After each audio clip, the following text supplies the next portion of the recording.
ba, gusto mong mamalengke, maalala ko lang, kapag pamamalengke ka dahil you're so saucy. Hindi naman. Saucy, nakabag ka ng ganyan. Oo. Di ba? Tapos, I want that, and I want that. Di ba ganun ka lang mamalengke? Hindi. Ano? Hindi talaga ako namamalengke. Even before. Hindi pala. Akala Kasi- ko naman. Na-imagine kung gano'n ka mamalengke. Hindi. Nagpupunta lang ako sa palengke nung nagko-cover pa ako ng palengke doon sa Umagang Kay Ganda. Pero bibigyan kita ng assignment ngayon, partner. Dapat mamalengke ka. Ayoko Tapos nga. hindi ka magdadala ng cash. Ay, QR ang ipambabayad Ano? mo. Paleng QR. QR code. Paleng QR. Oo, di ba? Igagamit. Tut! Oo, ganyan. Bayad ka na Naku, hindi ako agad. marunong lalo, kaya hindi ako mamamalengke lalo. Ngayon, tanungin natin yung lola, yung mga rod. Good morning Opo. sa Di namamalengke. Tama, yung mga Di ba? katropa ko. Ayan. Oo. So ngayon kausapin po natin ang President ng Consumer Union of the Philippines, si Sir Dean Rodel Taton. Sir, magandang umaga po. Doris at Robert sa Tandem ng Bayan. Good morning, sir. Hello, good morning, Doris. Good morning Opo. sa inyong mga taga-subaybay. Oo. Ano po ba ito naririnig sinasabi ni Paleng Robert? Ha? QR. QR. Paleng QR. So, Ano QR po code, ito? partner. At ito po ba ay kumaga matatawag natin na user-friendly? Ayan. Dahil ika nga ni Robert, mas marami po ang mga nanay, tatay, mga lolo, lola ang namamalengke. Hindi naman po yung mga Gen Z Mga mami natin ang namamalengke.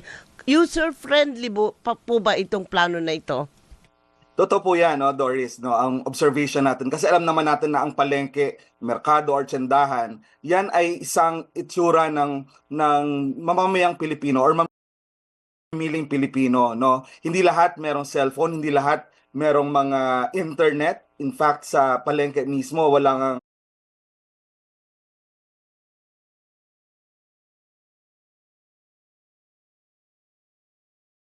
internet siguro, no? So, ang palang QR, its idea is very good, no? Especially that it caters to financial inclusion. Kasi ang sabi nga, dapat lahat may namo-modernize na din, no? Dahil iba na talaga ang Opo. panahon ngayon. Pero, umiba man ang panahon, pero the fact is, still existing na walang internet, walang cellphone, no? 'Di ba? So ang batayan dito ay ito ba ay for the good of the consumers or baka mas marami pa ang maluloko dito or baka yung iba imbes na mamili ng saluyot doon sa palengke ay yung mga questions like that for an ordinary consumer is something that is so telling na ang mga mamimiling Pilipino ay problematic na in so many senses pero dadagdagan pa kasi for sure ang paggamit ng QR na ito ay may kaakibat na bayad din, no, Doris, no, and Sir Robert? Pero, sir, kapag ganito halimbawa na gagamit tayo ng QR sa younger generation, tama, Yan, madali oo, siyang gamitin. Ano? Pag ba ganito, palagay ninyo, kakayanin pa ng mga nanay natin na turuan sila sa mga ganitong pamimili? Kasi mamaya sabihin, hala, bakit biglang nawala yung laman ng ganito kong account? Hala, bakit naubos yung ganito Correct. kong account? Ang binili ko lang 5 pisong toyo, patis, ganun. Oo. Exactly. Yan yung problema natin kasi ang mga lola na gusto talagang pumunta sa palengke kaysa sa mall para bumili ng karne, bumili ng mga gulay, at saka yung mga nanay na ang budget ay talagang very very difficult na ayusin, no? Pero in fact ang cellphone nga para sa mga bata minsan ginagamit pa nila sa school. So pag namalengke sila, anong dadalhin nila ngayon, no? So that is one thing, mahirap turuan ang mga marami sa ating mga namamalengke. Nandi lang naman sa mahirap turuan, kundi ang accessibility is one problem dito na tinitingnan natin, no? Siyempre, hindi naman madali, no, ang onboarding dito sa tele-QR na ito. Pero ang question naman, accessibility, no? Accessible ba ito sa mga vendors at consumers? Kasi Yun kahit pa, mga vendors mismo, no? Mamaya biglang walang signal, partner. Yan, paano Dun yun sa kung walang baba, signal? Or sabihin mo, nasa ibaba ka ng palengke. Di ba Correct, may correct. mga ganyan Oo, sa may ganyan. lower ground sila. Paano po kaya yun? Yun yung isang ano din, no? Kasi syempre pag nagbayad ka, bibili ka na lang isang cut ng kalabasa na 20 pesos or 30 pesos. Titingnan mo pa kung pumasok yung binayad mo. Baka mamaya may may functionability issues pa ang QR.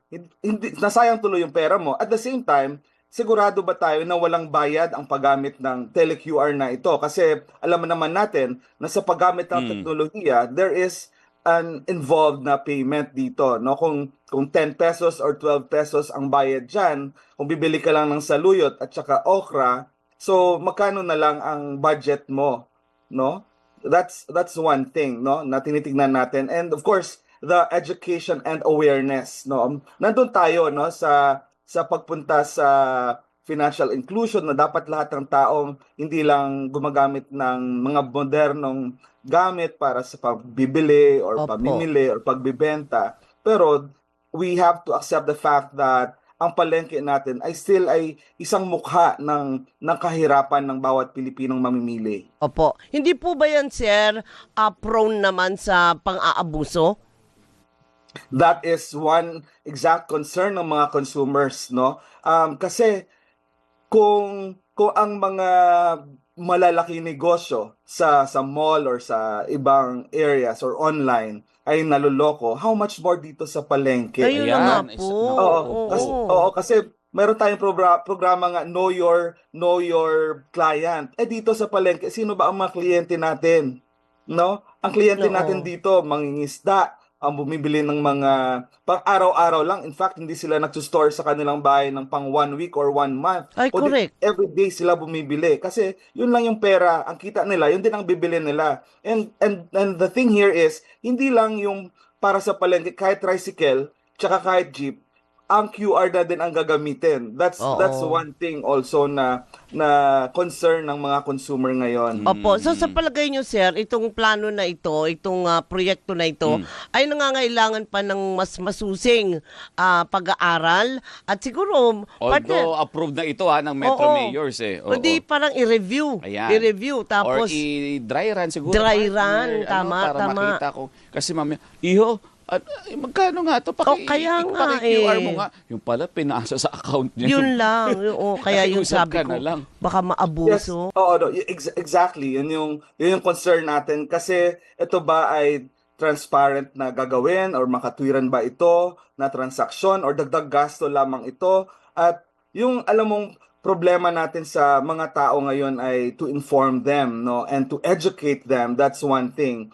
And aminin natin na hindi naman talaga madali, no, ang pag-implement ng ganitong mga programa. Pero kung i-implement natin ito sa mga palengke, bakit din natin simulan sa mga LGUs muna na mga bayad doon sa mga transaksyones sa gobyerno natin or sa mga munisipyo or sa mga barangays ay online na din, no? Kung hindi natin maturuan yung mga barangay, how much more sa mga palengke. Although, admittedly, this time, ang mga palengke ay nagiging modern na, no? Yung iba nga, operated na ng mga major na mga mall operators also, no?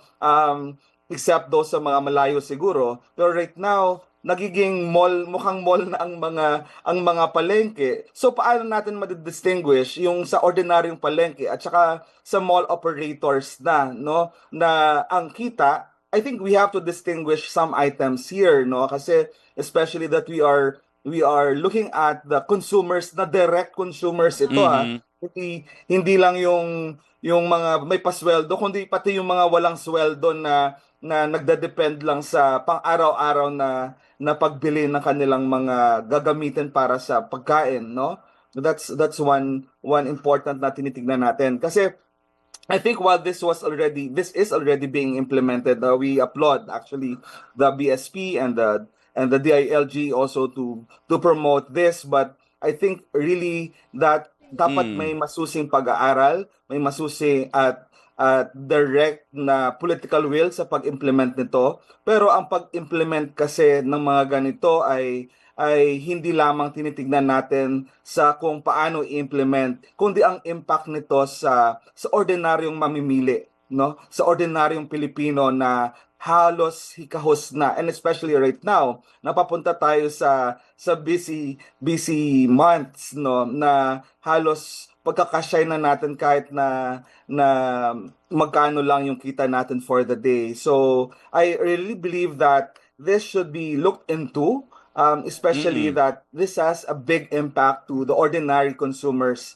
no? At sa mga mamimiling Pilipino. O kasi partner, imaginein mo, 'di ba? Pag nagpunta ka sa mga stalls ngayon, 'di ba bukod doon sa presyo, naka-display na yung QR code. Correct. Ganun na siya. Alam mo pagka ganun, na partner at din, parang kinakabahan ako pag nakikita ko yun kasi parang hindi naman traumatized, hindi naman may phobia, kundi hindi ko alam kung tama yung gagawin ko. Kaya gusto ko ng mas marami pang impormasyon, mas maraming dry run. Tama naman yan, di ba? Para natatry yun din. Eventually, kapag na-master natin at maganda naman din talaga siya for faster transaction, wala na yung reklamong, wala akong panukli. Yan, diba? Ay, o candy ang panukli.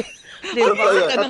At Doris, mahirapan ka, Doris, sa pagtawad dito sa palengke ngayon. Hindi ka na makakatawad. Kaya mo. Wala nang tawaran, ganyan. Hindi lalagyan na lang ng sige, hindi natin mababawasan yung presyo kasi nakafix. Dagdagan mo ng hiwa. Pwede.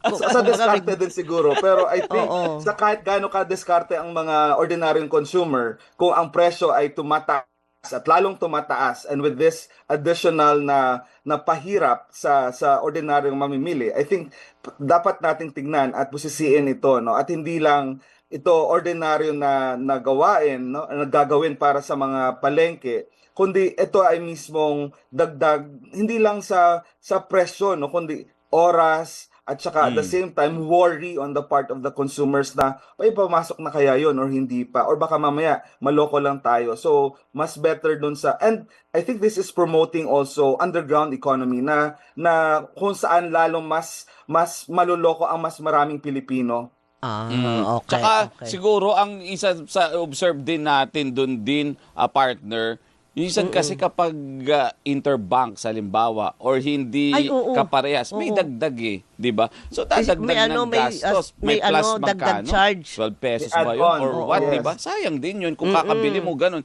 Kasi hindi gumagana yung account mo, sa ibang account ang gagamitin mo, may plus na babayaran. Yung mga ganun ba, sir? Yes, we agree. No, this is a good step towards sa pagturo ng ating mga consumers sa mga bagong pamamaraan, no, kung paano tayo bumili at pagbibili, no, at magbenta as well, no. So this works in so many ways, no, sa consumer, sa mga ordinaryo na nagbebenta din sa palengke, kasi alam naman natin na kahit yung mga vendors natin sa palengke, hindi naman sila mayaman lahat no, kundi yung mga dito.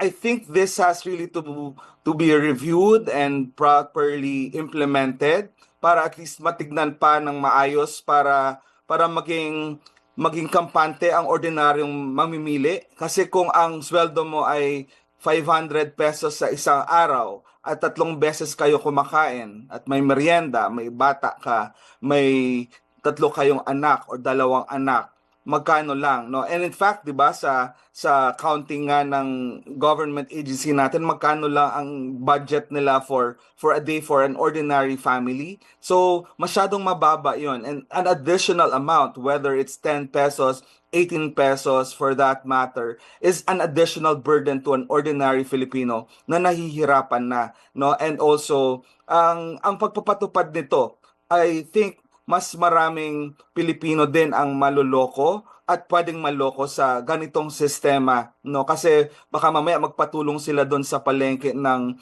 taga pindot doon sa cellphone, mawala pa yung cellphone or mawala yung laman niya, yung mga ganyan, no. So these are ordinary problems of ordinary people na minsan hindi din naintindihan ng mga gumagawa ng mga programa, pero I think we support on this kasi hindi naman lahat ng mga tao ay hindi marunong magbasa, hindi marunong gumamit, but I think if we need inclusion we really have to consider these mga Pilipino na nasa laylayan, yung mga hindi masyadong gumagamit ng mga teknolohiya na ito, kasi kahit internet lang hindi natin ma-provide. So how much more if we use the tele-QR, for Yeah. example. Tama. Maganda naman po, yun, tama. partner.